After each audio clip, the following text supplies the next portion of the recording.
चलिए तो शुरू करते हैं अपनी आज की क्लास। आज अपन जो बात करने वाले हैं वो है कंडक्टर्स के बारे में, यानी मेटालिक सरफेसेस या मेटालिक बॉडीज के बारे में। मेनली कंडक्टर्स हम उन्हीं को कहते हैं, और भी कंडक्टर्स हो सकते हैं, तो वो सारी चीजें इसमें कवर हो जाएंगी। सो इनके बारे में क्या बात करनी है हमें? बात ये करनी है कि कंडक्टर्स जो हैं वो चार्ज पे या इलेक्ट्रिक फील्ड पे कैसे बिहेव करते हैं, और अगर कंडक्टर्स ऐसा बिहेव कर रहे हैं तो नॉन कंडक्टर्स, जैसे हम डाई इलेक्ट्रिक भी बोलेंगे आगे चल के, वो कैसा बिहेव करेंगे। ये दो बातें हम इसमें भी मेनली पढ़ने वाले हैं। तो शुरू करते हैं विद कंडक्टर्स। पहली बात, जो कंडक्टर्स हैं वो इलेक्ट्रोस्टैटिक इक्विलिब्रियम, मतलब चार्ज या नेट फोर्स उन पे जीरो हो, ऐसा कैसे पॉसिबल हो सकता है, इस बारे में बात करेंगे। तो ये कुछ कुछ चीजें हम ऑलरेडी पहले पढ़ चुके हैं, मैंने आपको ये पहले भी बात करी है। हमने इलेक्ट्रोस्टैटिक शील्डिंग की बात करी थी, वही बात आज अभी फिर से आएगी। तो ठीक है, उसको हम फिर से देख लेंगे एक बार। तो पहली बात ये कि जब आप किसी कंडक्टर को किसी एक्सटर्नल इलेक्ट्रिक फील्ड में रखते हैं, ये is an external electric field, तो क्या होता है कि इस कंडक्टर के अंदर किसी भी पॉइंट पे जो नेट इलेक्ट्रिक फील्ड होगा वो नेट इलेक्ट्रिक फील्ड हो जाएगा zero. Net electric field is zero. ऐसा क्यों हुआ था, इस बारे में हमने पहले बात करी थी कि इस कंडक्टर के अंदर बहुत सारे फ्री इलेक्ट्रॉन्स हैं, फ्री इलेक्ट्रॉन्स हैं। तो ये सारे फ्री इलेक्ट्रॉन्स इस एक्सटर्नल इलेक्ट्रिक फील्ड की वजह से मोशन में आ जाएंगे। और मोशन कैसा होता है? Electron is a negative charge, जिधर इलेक्ट्रिक फील्ड होगा उसके अपोजिट डायरेक्शन में इन पे फोर्स लगेगा।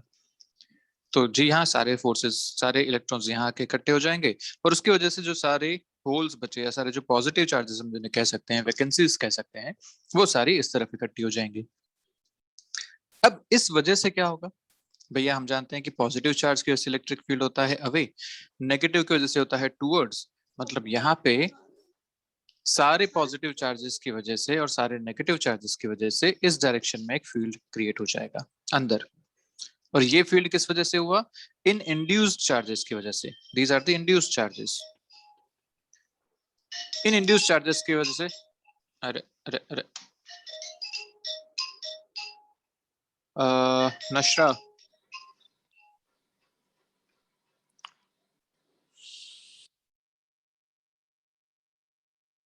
ठीक है। सो इन इंड्यूस्ड चार्जेस की वजह से यहाँ पे अंदर एक फील्ड क्रिएट हो जाएगा। ये फील्ड जो है ये एक एक्सटर्नल फील्ड को अपोज करेगा। इस वजह से जो अंदर टोटल फील्ड होगा वो जाएगा जीरो। और जीरो ही क्यों हुआ भैया? ऐसा भी तो हो सकता था कि इंड्यूस्ड फील्ड जो हो रहा है वो हो या इस फील्ड से ज्यादा हो जाए। बराबरी कैसे हो गया? तो ये भी अच्छी बात है समझने की कि ये इक्वल कैसे हो गया। जितना आपने बाहर से फील्ड लगाया उतना ही अंदर कैसे जनरेट हो गया? तो सीधी सी बात यह है कि ये जो फील्ड है बाहर वाला, ये इन चार्जेस को लेके चल रहा है, इधर सारे पॉजिटिव इधर सारे नेगेटिव, और ये धीरे धीरे एक्यूमुलेट हो रहे हैं इस डायरेक्शन में। सारे नेगेटिव इस डायरेक्शन में एक्यूमुलेट हो रहे हैं, सारे पॉजिटिव इस तरफ इकट्ठे हो रहे हैं। इसकी वजह से फील्ड जनरेट होना शुरू हो गया। यहाँ पे अपोजिट डायरेक्शन में फील्ड जनरेट हो रहा है। अब जैसे जैसे ये चार्जेस इकट्ठे हो रहे हैं वैसे वैसे फील्ड इंक्रीज होता जाएगा अंदर वाला। और ये कब तक इकट्ठे होंगे? जब तक कि मान लीजिए यहाँ पे एक नेगेटिव चार्ज है, ये बाहर वाला जो फील्ड है इसको इस डायरेक्शन में लाना चाह रहा है। ये जो अंदर फील्ड जनरेट हुआ है ये इसको इस डायरेक्शन में लाना चाह रहा है। ये इक्विलिब्रियम में कब आ जाएगा? जब दोनों तरफ के फील्ड बराबर हो जाएंगे। जब एक्सटर्नल इक्वल टू इंटरनल हो जाएगा तब हम कह सकते हैं कि ये अब कहीं मूव नहीं करेगा। और अगर ये अब कहीं मूव नहीं कर रहा है, ये एक्युमुलेट नहीं हो रहा, तो इधर वाले चार्जेस भी फिक्स हो गए, ये चार्जेस फिक्स हो गए। चार्जेस फिक्स हो गए तो ये जो इलेक्ट्रिक फील्ड बन रहा है वो भी कांस्टेंट हो गया, बाहर वाला तो है ही। अब जाके दोनों इक्विलिब्रियम में आ गए। तो इसीलिए नेट इलेक्ट्रिक फील्ड अंदर किसी भी कंडक्टर में जीरो होता है हमेशा। ये एक इंपॉर्टेंट बात है जो हमें यहाँ पे ध्यान रखनी है कंडक्टर के केस में। दूसरी जो बात आती है, there is no net charge inside the conductors. The charge must reside only on the surface of the conductors. ये दूसरी बात है, हम पहले इस सारी बातें कर चुके हैं, बस जस्ट कंडक्टर के केस में हम फिर से इसको डिटेल में पढ़ लेते हैं। तो बात यही आ गई कि कंडक्टर है, अगर आप इस कंडक्टर को कोई चार्ज देते हैं Q, तो ये सारा का सारा चार्ज इसके सरफेस पे आ जाना चाहिए। कोई भी चार्ज इसके अंदर नहीं रहेगा, कोई भी चार्ज इसकी बॉडी के अंदर नहीं रहेगा, सारा का सारा चार्ज सरफेस पे रहेगा। मतलब आप अगर एक गॉसियन सरफेस अंदर बनाए तो इस गॉसियन सरफेस में नेट चार्ज जीरो आना चाहिए, नेट फ्लक्स यहाँ पे जीरो आना चाहिए। और ये बात तो अभी हमने देखी। क्या देखा हमने अभी कि इलेक्ट्रिक फील्ड जो अंदर आता है, net electric field inside is zero. Any conductor किसी भी अंदर वाले पॉइंट पे आप उठा लीजिए, नेट इलेक्ट्रिक फील्ड आएगा जीरो। और अगर नेट इलेक्ट्रिक फील्ड जीरो है तो आप यहाँ पे अगर गॉस लॉ लगाते हैं, integral E dot d A is equal to q enclosed by epsilon naught. ये कहता है ना Gauss law, net flux is equal to q enclosed by epsilon naught. तो अगर ई जीरो हो गया है यहाँ पे, तो ये क्यू एनक्लोज्ड भी जीरो होना चाहिए। तो यही बात यहाँ पे है कि यस, अगर अंदर इलेक्ट्रिक फील्ड हर पॉइंट पे जीरो है तो अंदर नेट चार्ज एक्यूमुलेशन जो है वो भी जीरो होना चाहिए। सारा का सारा चार्ज इसकी सरफेस पे होना चाहिए। ये दूसरा पॉइंट हो गया। तीसरा अगर पॉइंट देखें तो electric field outside the conductor is perpendicular to the surface of the conductor and has a magnitude sigma by epsilon naught, where sigma is the surface charge density at that point. ये एक important अपने पास concept है जो अभी अपने को पढ़ना है। क्या कह रहा है ये? किसी भी कंडक्टर के आउटसाइड जो इलेक्ट्रिक फील्ड है वो परपेंडिकुलर टू द सरफेस होगा। एक तो ये पॉइंट हो गया, ठीक है, field is perpendicular to the surface. दूसरी बात, इसका जो मैग्नीट्यूड है वो सिग्मा बाय एप्सिलॉन नॉट होगा, where sigma is the surface charge density of that particular point. ये दो बातें यहाँ पे हैं।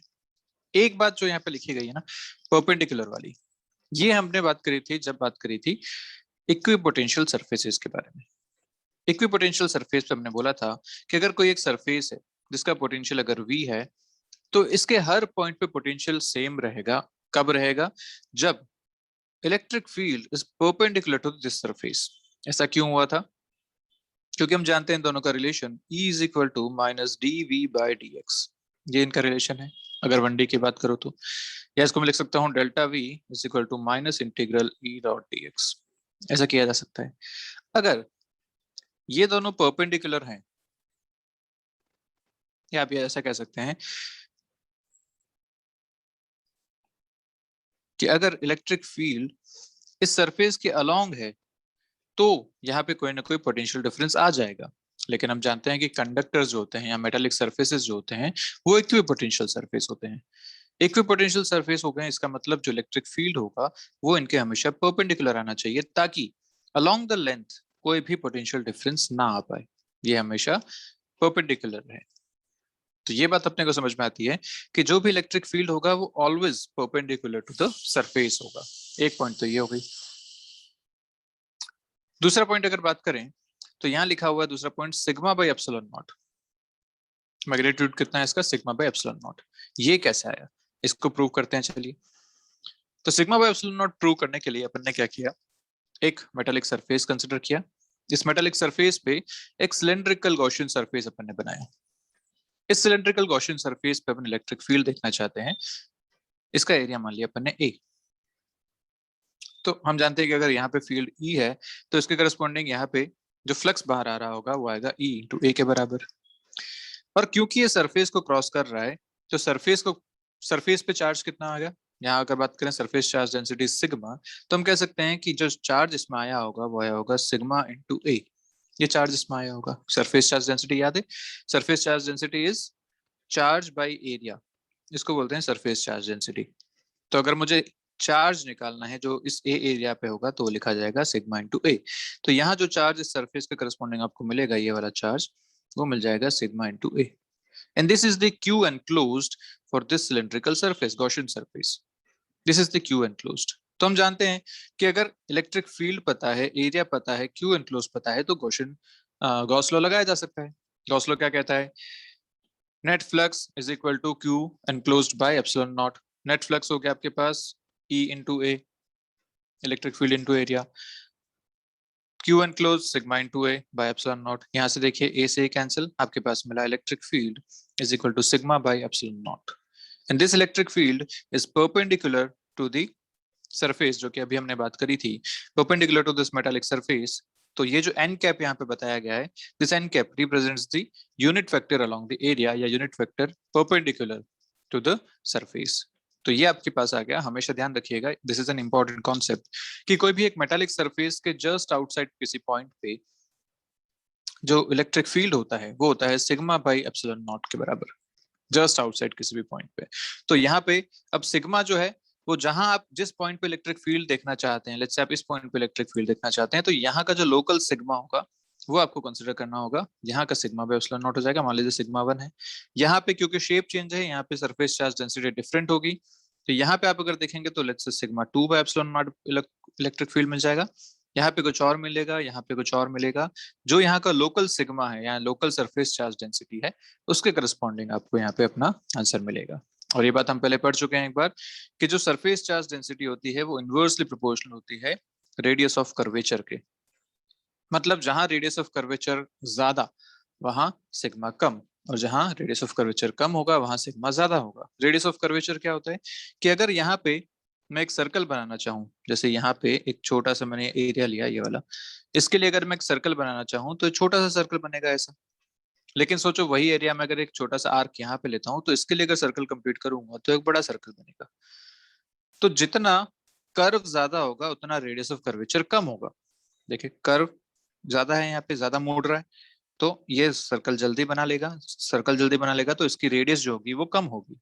ये आर्क लंबी बना रहा है, लंबी आर्क के करस्पॉन्डिंग इसका सर्कल पे ज्यादा लंबा ज्यादा रेडियस का बनेगा, तो इसकी रेडियस ऑफ कर्वेचर ज्यादा होगी। जब रेडियस ऑफ कर्वेचर ज्यादा है तो सिग्मा यहाँ पे कम होगा। तो यहाँ पे अगर मैं बोलूं कि यहाँ सिग्मा 1 है और यहाँ अगर सिग्मा 2 है, तो sigma 1 is less than sigma 2 because radius of curvature of 1 is more than radius of curvature of 2। This is R1, this is R2।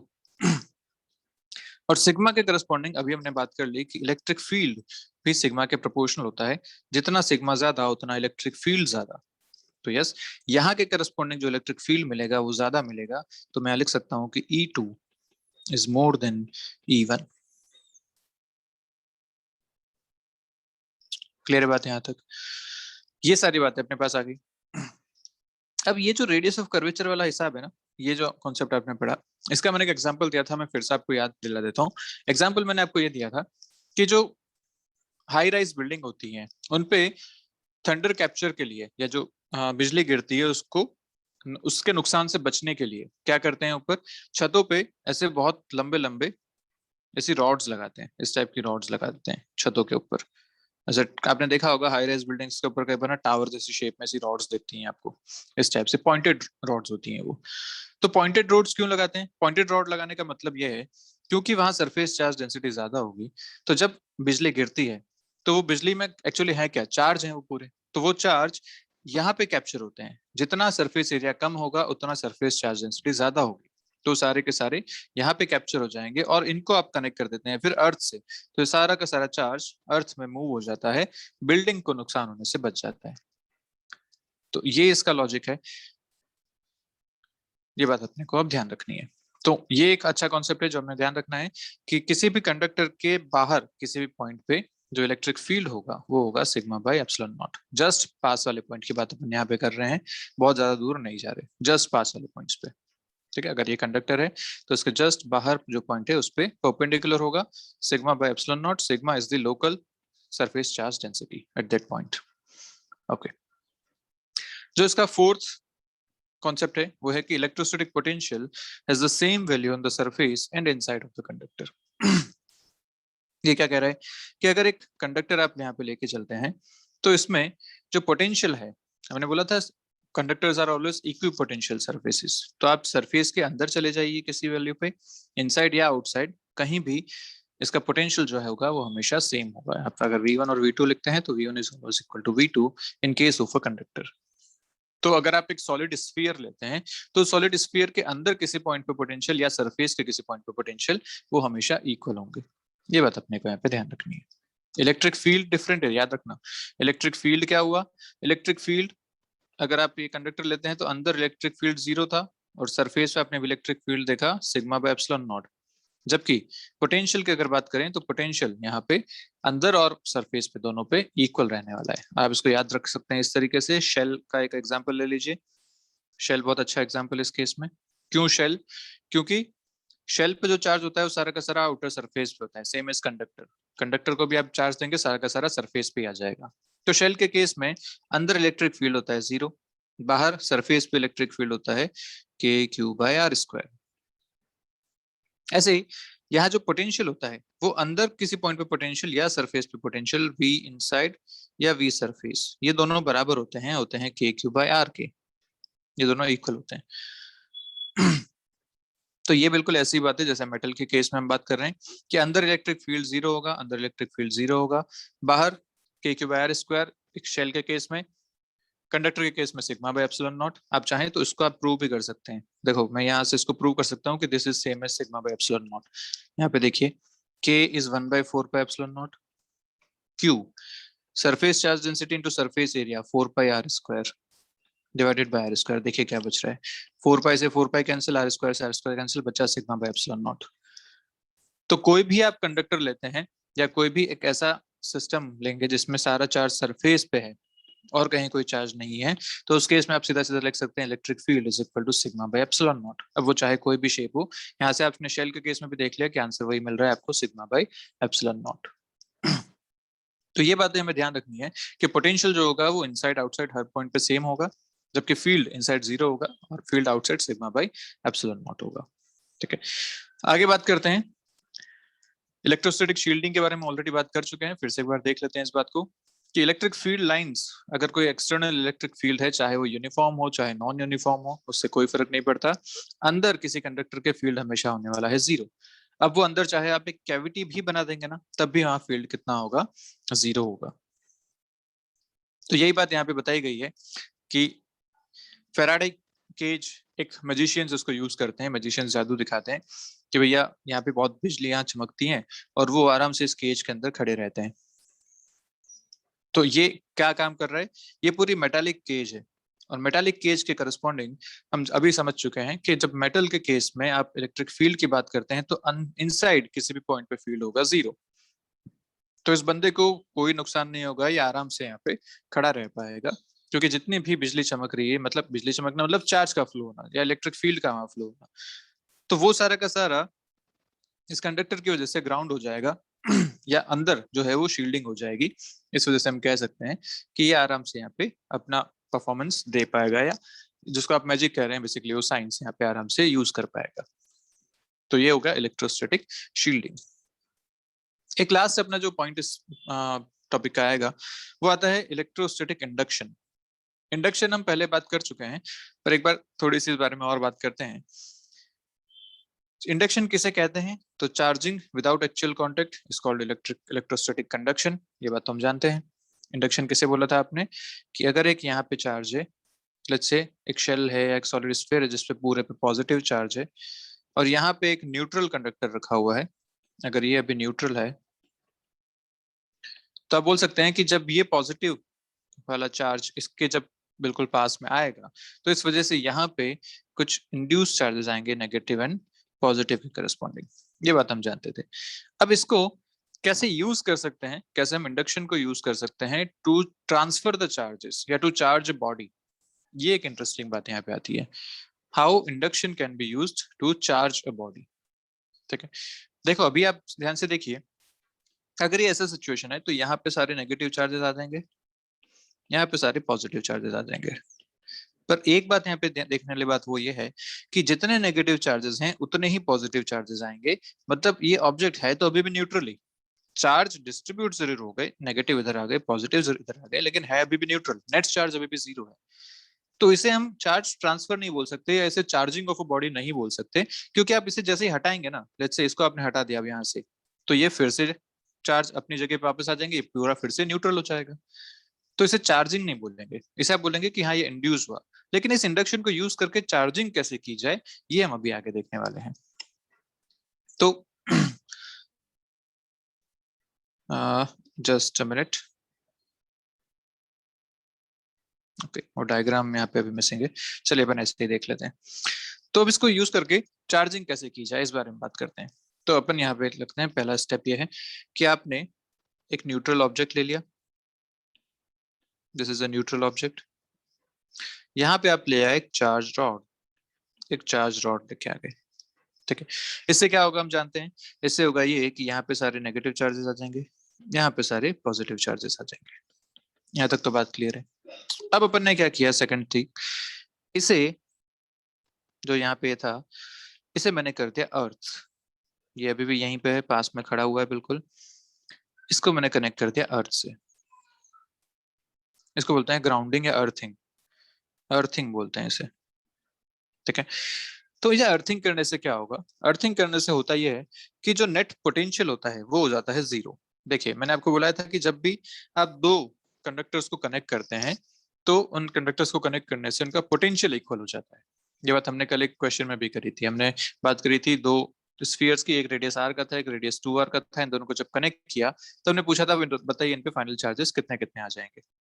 तो यहाँ पे जब आप ग्राउंड से कनेक्ट करते हैं तो ग्राउंड एक इनफाइनाइट कंडक्टर है, बहुत बड़ा कंडक्टर। तो ग्राउंड के केस में जो पोटेंशियल होता है वो होता है हमेशा जीरो, क्योंकि आप सोचिए के क्यू बाय आर, एक स्फीयर का पोटेंशियल आप ये लिखते हैं के क्यू बाय आर। अर्थ की रेडियस इतनी ज्यादा है कि आप ये इसको बहुत इंक्रीज कर सकते हैं। इस केस में जो पोटेंशियल आता है वो पूरा पोटेंशियल आता है जीरो के आसपास। तो अर्थिंग करना मतलब आप इस कंडक्टर का जो नेट पोटेंशियल है उस नेट पोटेंशियल को कर देंगे zero. Net potential of this conductor is zero earthing करने से। तो लिख सकते हैं V net of this conductor is zero. और वी नेट जीरो कब हो पाएगा? अब आप खुद सोचिए कि यहाँ पे पास में है एक पॉजिटिव चार्ज।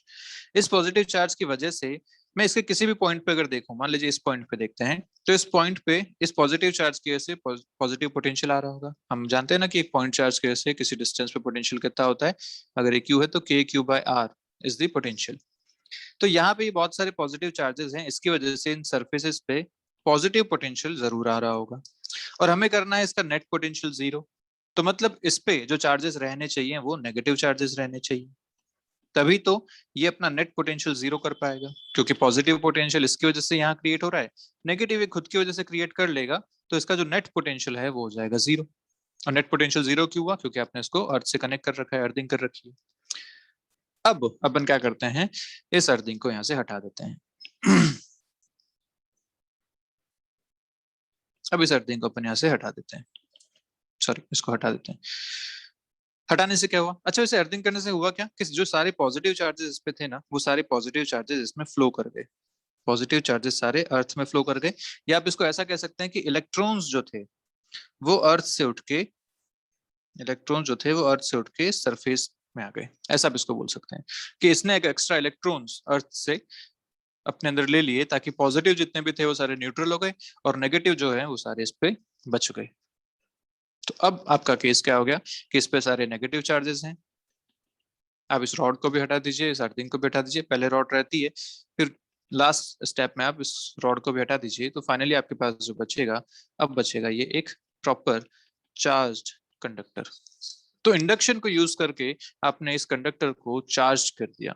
आपने कहीं भी इन दोनों को आपस में कांटेक्ट में नहीं लाए, कहीं टच नहीं किया, लेकिन अर्थिंग को यूज करके आपने क्या किया कि इसको नेट चार्ज प्रोवाइड कर दिया। तो इसे कहते हैं charging of a conductor using electrostatic induction. Clear है? मैं फिर से आपको एक बार समझा देता हूँ सारी बातें। इंडक्शन क्या होता है? हाँ बोलो। सर इसमें नेगेटिव चार्ज अर्थ में नहीं फ्लो होगा? नहीं, नेगेटिव क्यों फ्लो होगा? क्यों फ्लो होना चाहिए नेगेटिव? अर्थ पॉजिटिव है तो अट्रैक्ट हो सकते हैं। नहीं, अर्थ पॉजिटिव वैसा हिसाब नहीं है यहाँ पे। अर्थ एक बहुत लार्ज कंडक्टर है, उस पर बहुत सारे चार्जेस हैं, ऐसा इसमें देखा जाता है।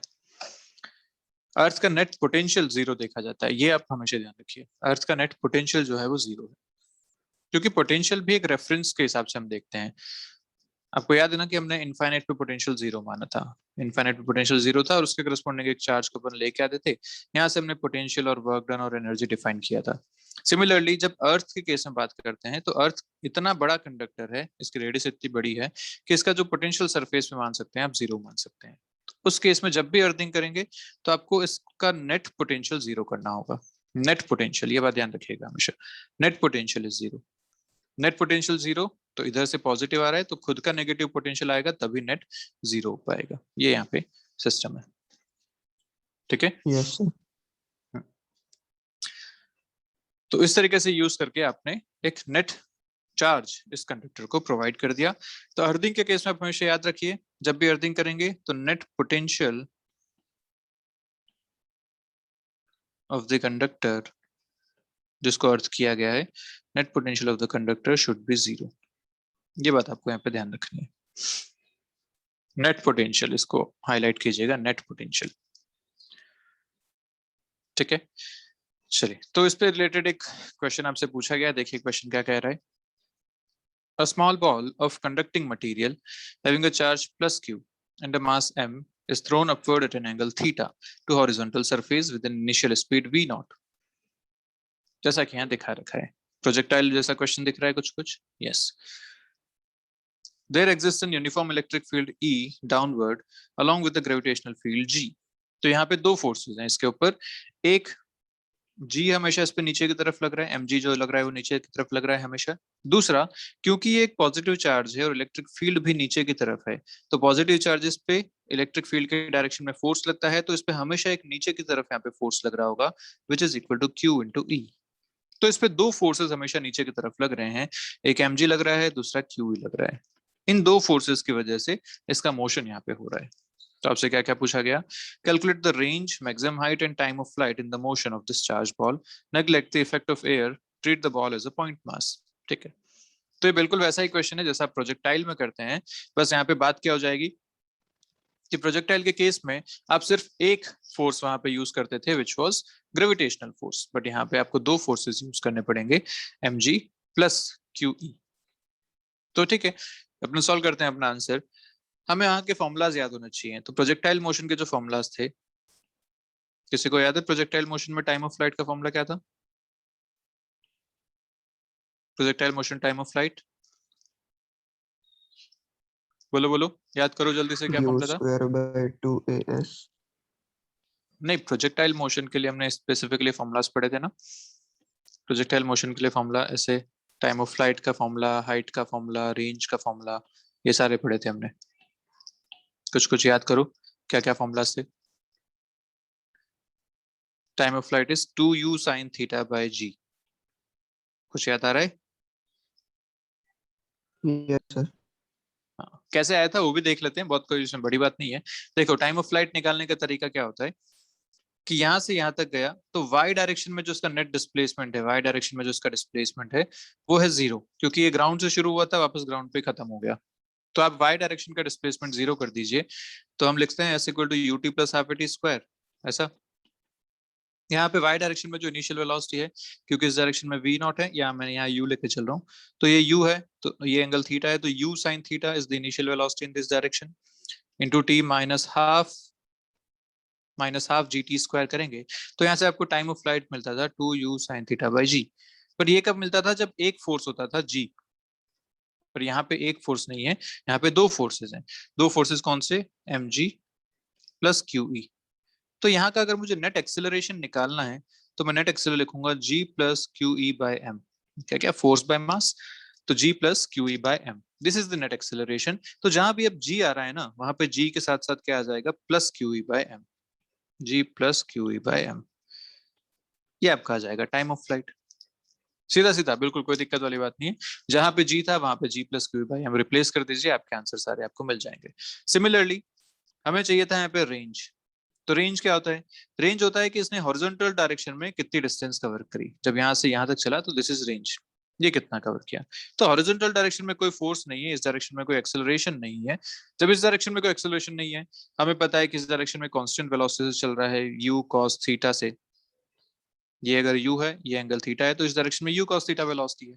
कितने टाइम तक चल रहा है, तो टाइम भी आप निकाल चुके हो, अपना आंसर सीधा बता दीजिए, स्पीड इनटू टाइम से, ये आपको आंसर मिल जाएगा। तो इसका जो फॉर्मूला बनता था, यहाँ पे मैं u की जगह v नॉट रख देता हूँ जो आपके पास क्वेश्चन में है, तो 2v not sine theta. Range का फॉर्मूला आता था u square sine 2 theta by g, u square sine 2 theta by g. तो यहाँ पे जो रेंज का आंसर आ जाएगा, हो जाएगा v naught square sine 2 theta by g plus q e by m. ये यहाँ पे आ जाएगा आंसर रेंज का। और सिमिलरली जो मैक्सिमम हाइट का फॉर्मूला आता था, वो आता था u square sine square theta by 2g। तो यहाँ पे आंसर आ जाएगा v naught square sine square theta by 2 times g plus q e by m. ये आपका आंसर आ जाएगा फॉर मैक्सिमम हाइट। ये तीनों आंसर हो गए। तो ये फॉर्मुलाज आप याद रखिए, इंपॉर्टेंट फॉर्मुलाज हैं ये, तो डायरेक्ट डायरेक्ट काम आते हैं। ठीक है, यहाँ टाइम का फॉर्मूला क्या था? टाइम का फॉर्मूला था 2u sin थीटा बाई जी। ये सारे फॉर्मूलाज आपको अब याद रखने हैं। सीधे काम आने वाले फॉर्मूलाज हैं, तो याद होने ही चाहिए। इसके करस्पॉन्डिंग अपने सारे आंसर आ गए, टाइम का, रेंज का और ऐसे मैक्सिमम हाइट का। यही आपसे पूछा था, सारे आंसर आपके पास आ चुके हैं यहाँ से। क्लियर। अब इसी में एक वेरिएशन आपको दे रखा है कि मान लीजिए यहाँ पे अगर पॉजिटिव चार्ज होता या चार्ज जीरो होता या नेगेटिव चार्ज होता तो इसके ट्रेजेक्टरी पे क्या क्या फर्क पड़ता, वो सारी बातें यहाँ पे बता रखी हैं। तो पॉजिटिव चार्ज के करस्पॉन्डिंग हम बात कर चुके हैं कि पॉजिटिव चार्ज के करस्पॉन्डिंग जो नेट फोर्स नीचे लग रहा है वो हो गया mg plus QE। Net force बढ़ गया अपने पास पॉजिटिव चार्ज के करस्पॉन्डिंग नीचे की तरफ। अगर चार्ज जीरो होता तो मात्र फोर्स नीचे की तरफ जो लग रहा होता वो लग रहा होता mg, एक ही फोर्स लग रहा होता, तो नेट फोर्स नीचे की तरफ कम हो गया, एक्सेलरेशन कम हो गया। देखो एक्सेलरेशन जब कम हो जाएगा तो यहाँ पे सिर्फ g आएगा, ये चीज हट जाएगी, तो टाइम ऑफ फ्लाइट बढ़ जाएगा। ऐसे ही यहाँ भी सिर्फ g आएगा, ये चीज हट जाएगी, तो रेंज भी बढ़ जाएगी। और यहाँ भी सिर्फ g आएगा तो ये एच मैक्स भी बढ़ जाएगा। तो जैसे जैसे नीचे लगने वाला फोर्स कम हो रहा है वैसे वैसे ये सारी क्वांटिटीज इंक्रीज हो रही हैं। तो बस अब तो अपना काम बड़ा आसान सा हो गया। इसको मैं थोड़ा सा जूम कर लेता हूँ यहाँ पे।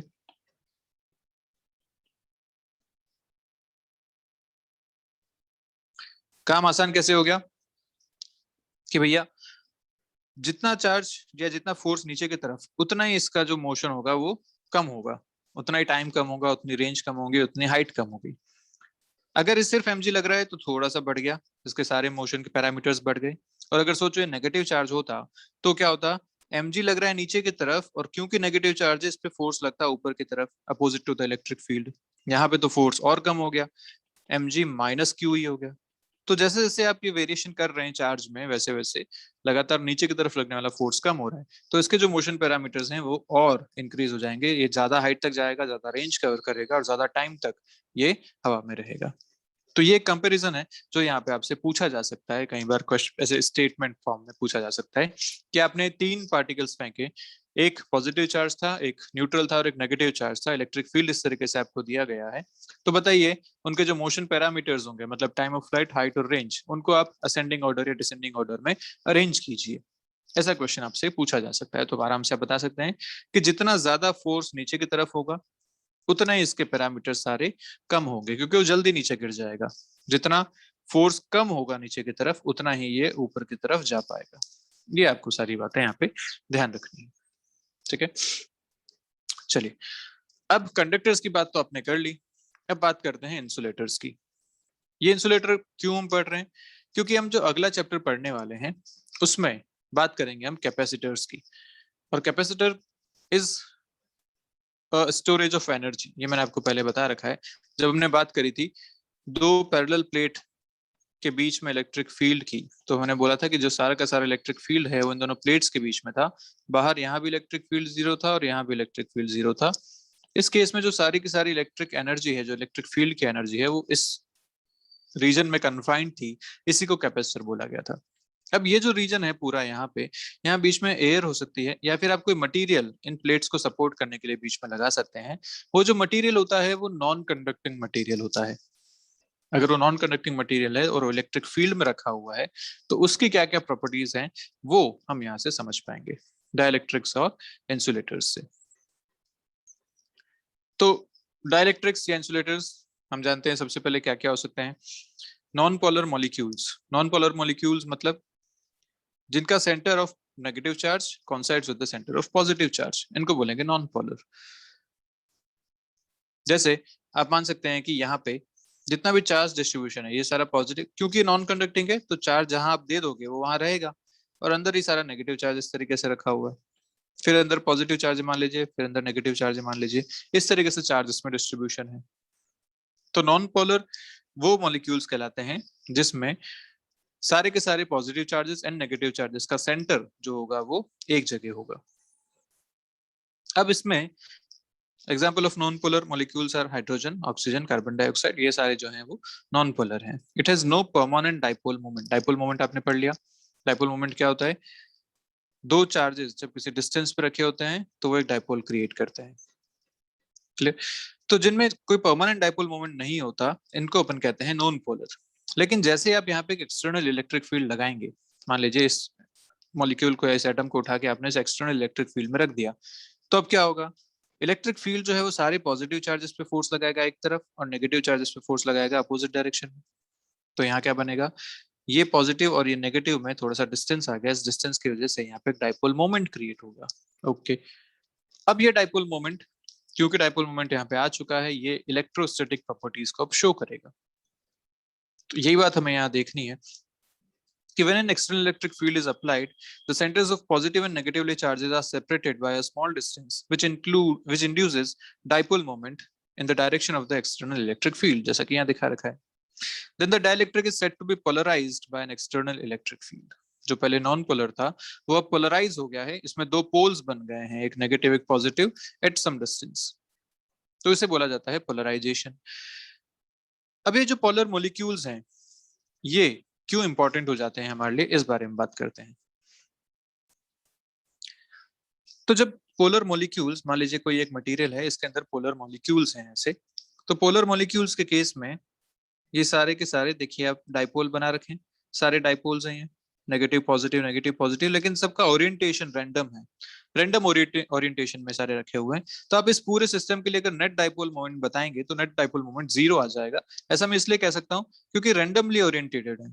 रैंडम ओरिएंटेशन में बहुत सारे अगर मॉलिक्यूल्स हैं तो आप किसी भी एक सेक्शन को उठा के देख सकते हैं, तो उसमें कोई डाइपोल मोमेंट इस तरफ होगा तो कोई इस तरफ होगा, कोई इधर होगा तो कोई इधर होगा, कोई इधर होगा, मतलब हर डायरेक्शन में आपको नेट डाइपोल मोमेंट कुछ ना कुछ, नेट डाइपोल मोमेंट 0 मिलेगा, हर डायरेक्शन में कोई ना कोई डाइपोल मोमेंट आपको इसमें मिल जाएगा। इसलिए किसी भी सेक्शन में अगर नेट उठाओगे तो रैंडमली हम कह सकते हैं कि हाँ वो 0 मिल जाएगा, क्योंकि इतने सारे इसमें मॉलिक्यूल्स रहेंगे। लेकिन जैसे आप उनको एक इलेक्ट्रिक फील्ड के बीच में रख दीजिए, एक एक्सटर्नल इलेक्ट्रिक फील्ड लगा दीजिए और अब आप यहाँ पे इसको अरेंज कर दीजिए, अब क्या होगा, इस एक्सटर्नल इलेक्ट्रिक फील्ड की वजह से ये सब हो जाएंगे ओरिएंटेशन में, इन सब का ओरिएंटेशन हो जाएगा। ओरिएंटेशन कैसा होगा, तो भैया जिधर इलेक्ट्रिक फील्ड है उस डायरेक्शन में सारे पॉजिटिव चले जाएंगे और अपोजिट डायरेक्शन में सारे आ जाएंगे नेगेटिव, जैसा कि आप यहाँ देख पा रहे हैं। इस ओरिएंटेशन की वजह से अब आप देखिए यहाँ पे अगर देखूं तो ये हो गया नेट नेगेटिव, यहाँ पे सारे नेगेटिव इकट्ठे हो गए, यहाँ पे हो गया नेट पॉजिटिव, यहाँ सारे पॉजिटिव इकट्ठे हो गए, और ये फिर से अंदर की तरफ एक इलेक्ट्रिक फील्ड जनरेट करेंगे ई इंटरनल, जैसा कि आपने कंडक्टर के केस में देखा था, याद है? कंडक्टर के केस में भी अंदर इलेक्ट्रिक फील्ड 0 क्यों था, क्योंकि अंदर induced electric field opposite direction में आया था जो कि एक्सटर्नल के अपोजिट था, और वहां पे ये इंड्यूस्ड इस एक्सटर्नल के बराबर हो गया था, नेट फील्ड अंदर 0 हो गया था। बट यहाँ पे क्या है कि बहुत सारे ये जो मॉलिक्यूल्स हैं ये फ्री टू मूव नहीं है, बीच वाले मॉलिक्यूल्स फ्री टू मूव नहीं है, ये रोटेट कर सकते हैं लेकिन ये भाग नहीं सकते एक जगह से दूसरी जगह तक। तो क्या होगा कि यहाँ पॉजिटिव आएंगे जरूर, यहाँ नेगेटिव आएंगे जरूर, जो इसको अपोज भी करेंगे एक्सटर्नल को, लेकिन ये एक्सटर्नल का अपोजिशन ऐसा होगा कि इसको बैलेंस नहीं कर पाएगा, इसको 0 नहीं कर पाएगा। तो इसके अंदर एक नेट इलेक्ट्रिक फील्ड आपको हमेशा मिलेगा, ये यहाँ पे खास बात है। तो कंडक्टर के केस में वो इतना बैलेंस कर लेते थे कि नेट इलेक्ट्रिक फील्ड अंदर 0 हो जाता था, पर यहाँ पे ऐसा पॉसिबल नहीं हो पाता, नेट इलेक्ट्रिक फील्ड अंदर 0 नहीं हो पाता है। तो अपना मीटिंग अभी ये ओवर होने वाली है, तो एक बार अपन फिर से ज्वाइन करते हैं, इसको आगे कंटिन्यू करते हैं। चलिए एक बार लीव करते हैं, फिर से ज्वाइन करेंगे।